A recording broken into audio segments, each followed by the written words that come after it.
Assalamualaikum warahmatullahi wabarakatuh. Waalaikumsalam warahmatullahi wabarakatuh. Alhamdulillah wassalatu wassalamu ala Rasulillah Sayyidina Muhammad ibni Abdillah wa ala alihi wa sahbihi wa mawalah, amma ba'du.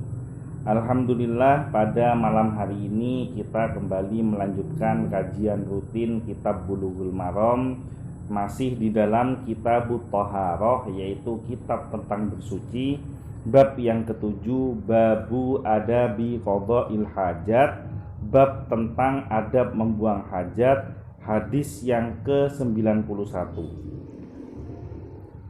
Wa an Isa bin Yazdad an abihi radhiyallahu anhuma, dan dari Isa bin Yazdad dari ayahnya, semoga Allah meridhai keduanya, qala, beliau berkata, qala Rasulullah sallallahu alaihi wasallam, telah bersabda Rasulullah sallallahu alaihi wasallam, idza, apabila, bala, kencing, ahadukum, salah seorang di antara kalian, falyantur, maka hendaknya mengurut, zakarahu, kemaluannya, salasa marratin, 3 kali.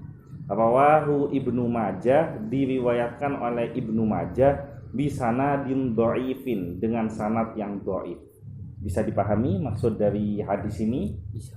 Jadi syarah dari hadis ini, yang pertama, para fuqaha menganjurkan berdasarkan hadis ini mengenai dianjurkannya mengurut kemaluan setelah kencing untuk mengeluarkan sisa kencing yang ada. Inilah yang jadi pendapat dalam madhab Syafi'i dan Hambali. Ini untuk mencegah, biasanya kita kan setelah buang air kecil, kemudian kita selesai mandi, kita ambil wudhu, kadang-kadang ketika kita duduk ada sedikit air seni yang keluar dari kemaluan kita. Nah, maka madhab Syafi'i dan madhab Hambali ini mengajarkan untuk supaya berdasarkan hadis yang walaupun sanadnya dhaif, itu boleh diamalkan kemaluan kita itu diurut 3 kali. Jadi dipijat 3 kali, supaya apa? Memastikan bahwa memang betul-betul tidak ada najis yang tersisa dari kemaluan laki-laki tersebut. Tuh, itu yang pertama. Yang kedua, syarah dari hadis ini, yang tepat mengurut kemaluan sehabis kencing tidak dianjurkan karena hadisnya tidak sahih. Perbuatan, ini 2 pendapat. Jadi pendapat yang tadi itu pendapatnya Imam Syafi'i dan Imam Hambali. Nah, yang sekarang, mengurut kemaluan sehabis kencing tidak dianjurkan karena hadisnya tidak sahih, karena dhaif tadi menurut pendapat ulama ini. Perbuatan semacam ini muncul hanya karena waswas. Jadi alasan ulama tersebut tidak dianjurkan karena khawatir waswas, ya. Sedangkan waswas itu termasuk dalam godaan setan. Syekhul Islam Ibnu Taimiyah dalam Majmu' Fatawa mengatakan bahwa mengurut kemaluan termasuk bid'ah. Ibnul Qayyim menyatakan bahwa hadis tentang hal ini tidaklah sahih. Jadi ada 2 pendapat, satu pendapatnya Imam Syafi'i dan Imam Hambali, yang kedua pendapatnya Syekhul Islam Ibnu Taimiyah. Nah, tinggal kita mau pilih yang mana, dua-duanya ada alasan yang kuat. Kalau Imam Syafi'i dan Imam Hambali berpendapat harus diurut sebagai bentuk dari wujud kehati-hatian kita, dikhawatirkan terjadi sisa najis yang dapat keluar akibat tidak diurut. Tapi kalau menurut Syekhul Islam Ibnu Taimiyah berpendapat bahwa ini termasuk bid'ah karena tidak disyariatkan oleh Nabi dan hadisnya hadis yang dhaif. Nah, tapi kalau saya pribadi, saya lebih condong kepada pendapat Imam Syafi'i dan Imam Hambali, karena termasuk dalam wujud kehati-hatian kita di dalam beribadah tidak ada salahnya.